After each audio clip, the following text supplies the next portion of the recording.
My beloved brothers and sisters, Mes frères et sœurs bien-aimés, cette conférence marque le 49e anniversaire de mon soutien comme membre du Collège des 12 apôtres. C'était le 4 octobre 1963. 49 ans, c'est long. Cependant, à divers égards, le temps qui me sépare de mon tout premier discours de conférence générale à la chaire du Tabernacle me paraît très court. Beaucoup de choses ont changé depuis le 4 octobre 1963. Nous vivons à une époque unique de l'histoire du monde. Nous avons la bénédiction d'avoir tant de choses. Et pourtant, il est parfois difficile de regarder les problèmes et la permissivité qui nous entourent sans nous décourager.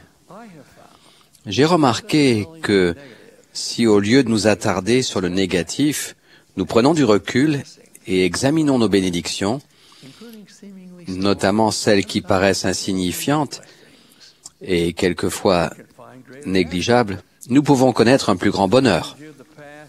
En dressant le bilan des 49 dernières années, j'ai fait quelques découvertes. L'une d'elles est que d'innombrables expériences personnelles que j'ai eues n'étaient pas nécessairement de celles que l'on pourrait qualifier d'extraordinaires. En fait, au moment où je les ai eues, elles paraissaient souvent banales et ordinaires.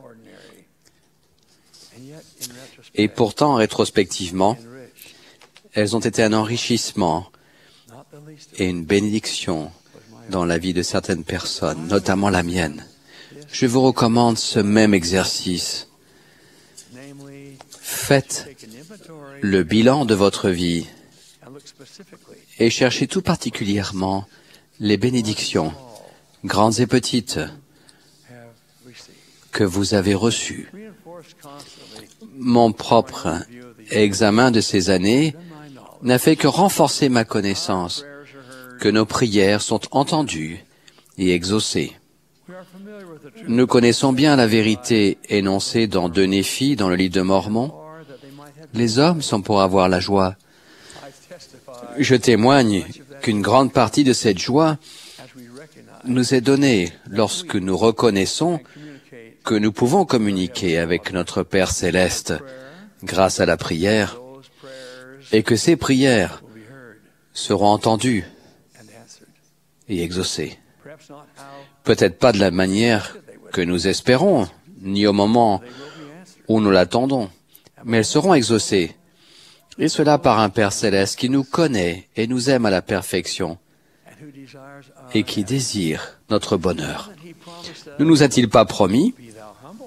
Sois humble, et le Seigneur ton Dieu te conduira par la main et te donnera la réponse à tes prières. Fin de citation.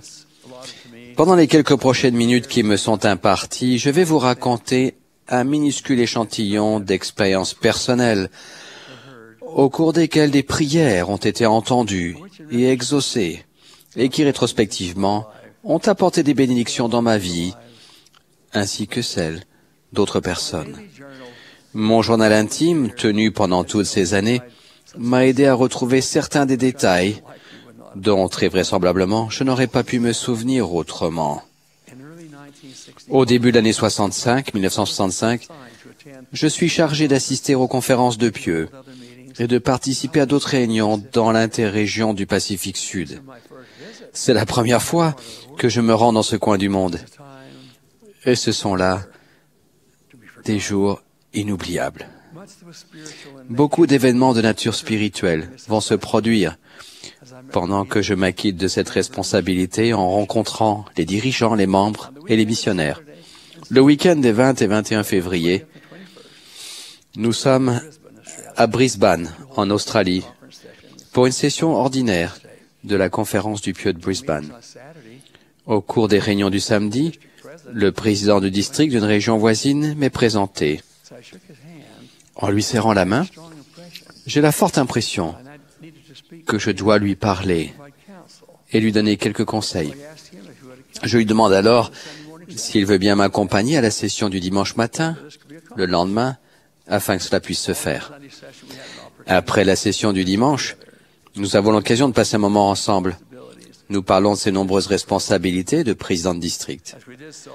Pendant la conversation, je me sens poussé à lui faire des suggestions précises à propos de l'œuvre missionnaire et de la manière dont lui et les membres peuvent aider les missionnaires à plein temps dans leur région,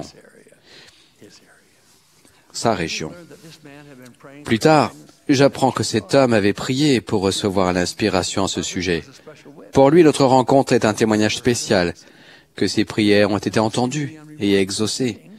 C'était apparemment une rencontre comme une autre, mais une rencontre, j'en suis convaincu, guidée par l'Esprit et qui a fait une différence dans la vie de ce président de district et dans la gestion de son appel, dans la vie des membres de son district et dans le succès que les missionnaires ont rencontré là-bas. Mes frères et sœurs, les desseins du Seigneur se réalisent souvent lorsque nous écoutons attentivement les inspirations de l'Esprit. Je crois que plus nous agissons selon les inspirations et les impressions que nous recevons, plus le Seigneur nous confie de missions. J'ai appris, comme je l'ai mentionné dans des discours précédents, qu'il ne faut jamais tarder à réagir à une inspiration. Un jour, il y a de nombreuses années, je suis en train de nager dans le vieux centre sportif de Deseret à Salt Lake City, quand je reçois l'impression que je dois aller à l'hôpital de l'université, rendre visite à un bon ami à moi, qui a perdu l'usage des membres inférieurs suite à une tumeur maligne et à l'opération qui a suivi. Je quitte immédiatement la piscine, me rhabille, et rapidement, je me dirige vers le chevet de ce brave homme. Quand j'arrive dans sa chambre, elle est vide. Je m'informe et j'apprends que je le trouverai probablement aux abords de la piscine de l'hôpital qui sert à la rééducation. C'est en effet là que je le trouve. Il s'est dirigé avec son fauteuil roulant jusque-là et le seul occupant de la salle. Il se tient à l'autre bout de la piscine, du côté du grand bain. Je l'appelle. Il manœuvre son fauteuil pour me saluer. Nous passons un moment agréable ensemble et je le raccompagne jusqu'à sa chambre d'hôpital où je lui donne une bénédiction. Il m'apprendra plus tard qu'il était complètement déprimé ce jour-là et envisageait de mettre fin à ses jours. Il avait prié pour être soulagé, mais avait commencé à se dire que ses prières n'avaient pas été entendues. Il est allé à la piscine, pensant que c'était une façon de mettre fin à sa souffrance. Il suffisait de laisser glisser le fauteuil dans le grand bain. Je suis arrivé à point nommé, en réponse à ce qui était une inspiration d'en haut, je le sais. Mon ami a encore vécu de nombreuses années supplémentaires, des années remplies de bonheur et de reconnaissance, que je suis heureux d'avoir pu être un instrument entre les mains du Seigneur ce jour décisif à la piscine. Un autre jour, je roule en direction de la maison en compagnie de Sir Monson, après avoir rendu visite à des amis, quand j'ai l'impression que je dois descendre en ville, un trajet de plusieurs kilomètres, pour rendre visite à une veuve âgée qui autrefois faisait partie de notre paroisse. Elle s'appelle Zella Thomas. À l'époque, elle demeure dans une maison de retraite. Ce début d'après-midi-là, nous la trouvons extrêmement faible, mais paisiblement allongée sur son lit. Zella est aveugle depuis longtemps, mais elle reconnaît immédiatement nos voix. Elle me demande si je veux bien lui donner une bénédiction, ajoutant qu'elle est prête à mourir, si le Seigneur veut la reprendre auprès de lui. Un bel esprit de paix remplit la chambre, et nous savons tous que le temps qui lui reste dans la condition mortelle est bref. Zella me prend la main et me dit qu'elle a prié avec ferveur pour que je vienne la voir et que je lui donne une bénédiction. Je lui dis que nous sommes venus à cause d'une inspiration directe de notre Père Céleste. Je l'embrasse sur le front, sachant que je ne la reverrai probablement pas dans la condition mortelle. C'est ce qui s'est passé, puisqu'elle est décédée le lendemain. C'est une bénédiction pour elle et pour moi de pouvoir apporter un peu de réconfort et de paix à notre chère Zella. L'occasion d'apporter une bénédiction dans la vie de quelqu'un d'autre se présente souvent de façon inattendue. Un samedi soir particulièrement froid de l'hiver 1983-84, Sir Monson et moi sommes en route vers la vallée de Midway en Utah, où nous avons une maison. Ce soir-là, il fait 31 degrés au-dessous de zéro. Et nous voulons nous rassurer que tout va bien dans notre maison là-bas. Nous vérifions et constatant que tout va bien, nous prenons la route pour rentrer à Salt Lake City. Nous avons à peine fait quelques kilomètres en direction de l'autoroute que notre voiture tombe en panne. La batterie a lâché. Nous sommes complètement bloqués. Je ne crois pas avoir jamais eu aussi de froid de ma vie que ce soir-là. À contre-cœur, nous commençons à marcher vers la ville la plus proche, tandis que les voitures passent devant nous à toute allure. Enfin, une voiture s'arrête et un jeune homme nous propose son aide. Nous finirons par apprendre que le gasoil s'est épaissi dans le réservoir à cause du froid, rendant l'usage de la voiture impossible. Ce brave jeune homme nous ramène jusqu'à notre maison à Midway. J'essaie de le dédommager, mais il refuse poliment. Il nous informe qu'il est scout et qu'il veut faire une bonne action. Je me présente et manifeste sa reconnaissance pour l'honneur qu'il a eu de nous rendre service. Supposant qu'il est en âge de partir en mission, je lui demande s'il a prévu de le faire. Il me dit qu'il ne sait pas très exactement ce qu'il souhaite faire. Le lundi matin suivant, j'ai écrit une lettre à ce jeune homme et le remercie de son amabilité. Dans la lettre, je l'invite à partir en mission à plein temps. J'inclus dans l'enveloppe un exemplaire d'un de mes livres où j'ai souligné les chapitres traitant de l'œuvre missionnaire. Environ une semaine plus tard, la mère du jeune homme m'appelle et m'informe que son fils est un jeune homme remarquable, mais que du fait de certaines influences dans sa vie, le désir qu'il avait depuis longtemps de partir en mission a diminué. Elle m'apprend que son mari et elle ont jeûné et prié pour que son cœur soit changé. Ils ont mis son nom sur la liste de prières du temple de Provo. Ils espèrent que, d'une façon ou d'une autre, son cœur sera touché et qu'il éprouvera à nouveau le désir de remplir une mission et de servir fidèlement le Seigneur. La mère veut que je sache qu'elle considère les événements de cette froide soirée comme la réponse à leur prière en sa faveur.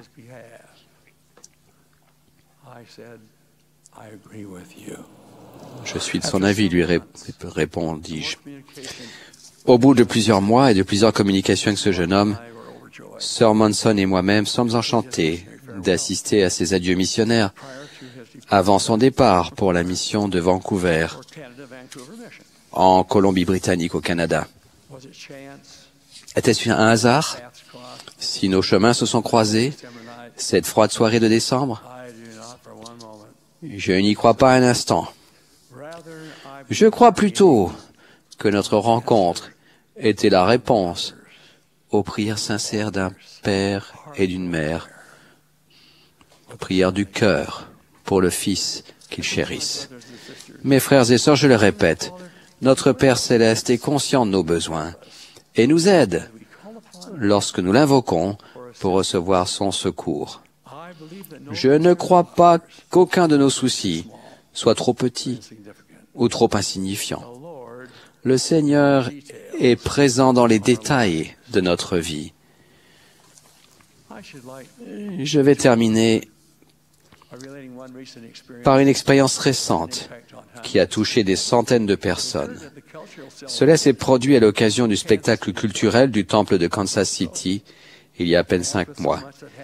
Comme dans tant de choses qui se produisent dans notre vie, il nous semblait sur le moment que nous vivions une expérience de plus où tout marche comme prévu. Cependant, lorsque j'ai appris ce qui s'était passé la veille de la consécration du temple pour le déroulement de la célébration culturelle, je me suis rendu compte que le spectacle de ce soir-là n'était pas banal. En fait, il était plutôt remarquable. Comme pour toutes les manifestations culturelles organisées à l'occasion des consécrations de temples, les jeunes du secteur du temple de Kansas City au Missouri avaient répété leur partie du spectacle en groupes séparés dans leur région perspective. Il était prévu qu'ils se retrouvent tous dans une grande salle municipale louée pour l'occasion, le samedi matin du spectacle, afin d'apprendre quand et par où entrer en scène, où se tenir, combien d'espace il fallait laisser entre les figurants, comment sortir de scène, et ainsi de suite. Beaucoup de détails que les jeunes devaient saisir durant la journée, pendant que les responsables coordonnaient les différentes scènes, afin que la représentation finale soit bien rodée et professionnelle. Il y avait juste un gros problème ce jour-là. Le spectacle entier dépendait de séquences préenregistrées qui seraient projetées sur le grand écran vidéo qu'on appelle un jumbotron. Les séquences enregistrées étaient indispensables à la cohésion de la représentation. Non seulement elles reliaient tous les morceaux ensemble, mais de plus, chaque séquence télévisée annonçait la partie suivante. Les séquences vidéo étaient la charpente sur laquelle reposait toute la représentation. Et le jumbotron ne fonctionnait pas. Les techniciens s'acharnaient frénétiquement à résoudre le problème, pendant que les jeunes, des centaines d'entre eux, attendaient, perdant un temps précieux qu'ils auraient dû passer à répéter. La situation semblait être sans issue. Susan Cooper, auteur et metteur en scène du spectacle, a raconté plus tard. Tout en passant du plan A au plan B, au plan Z, nous savions que cela ne marchait pas. En consultant l'agenda, l'emploi du temps, il paraissait évident que nous étions entièrement dépassés. Mais nous savions aussi qu'à l'étage en dessous de nous se tenait l'une des plus grandes forces qui soit, 3000 jeunes. Il fallait que nous descendions leur expliquer ce qui se passait et faire appel à leur foi. À peine une heure avant que les spectateurs ne commencent à entrer dans la salle, 3000 jeunes se sont agenouillés à terre et ont prié ensemble. Ils ont prié pour que les personnes qui travaillaient sur le jumbotron soient inspirées pour savoir ce qu'il fallait faire pour le réparer. Ils ont demandé à leur Père Céleste de faire ce dont ils n'étaient pas capables, compte tenu du manque de temps pour répéter. Quelqu'un qui en a fait le récit plus tard a écrit « C'est une prière que les jeunes n'oublieront jamais, pas parce que le sol était dur, mais parce que l'Esprit a fait fondre leurs os. » Fin de citation. Il n'a pas fallu longtemps pour que l'un des techniciens leur dise que le problème était localisé et corrigé. Il a attribué la solution à la chance. Mais tous ces jeunes savaient à quoi s'en tenir. Lorsque nous sommes entrés dans la salle municipale ce soir-là, nous n'avions pas la moindre idée des difficultés de la journée. Ce n'est que plus tard que nous avons été mis au courant. En tout cas, ce à quoi nous avons assisté est un spectacle parfaitement au point, l'un des meilleurs qu'il m'était donné de voir. Il émanait des jeunes, un esprit splendide et puissant que toutes les personnes présentes ont pu ressentir. Ils semblaient savoir exactement par où entrer sur la scène, où se tenir, comment interagir avec les autres acteurs autour d'eux. Quand j'ai appris que leurs répétitions avaient été écourtées et que bon nombre de leurs numéros n'avaient pas été répétés par le groupe entier, j'ai été étonné. Personne n'aurait pu le deviner. Le Seigneur avait effectivement comblé les lacunes. Je ne cesse jamais de m'extasier sur la façon dont le Seigneur peut motiver et diriger son royaume de long en large et avoir encore le temps d'accorder l'inspiration à quelqu'un en faveur d'une autre personne ou d'un spectacle culturel ou d'un jumbotron. Le fait qu'il le peut et qu'il le fait est un témoignage pour moi.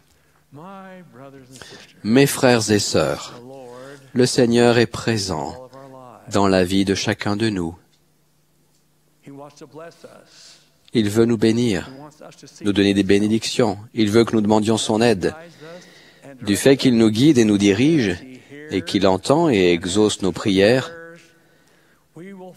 nous trouverons le bonheur qu'il désire pour nous ici et maintenant. Puissions-nous être conscients de ces bénédictions dans notre vie. C'est ma prière au nom de Jésus-Christ, notre Sauveur. Amen.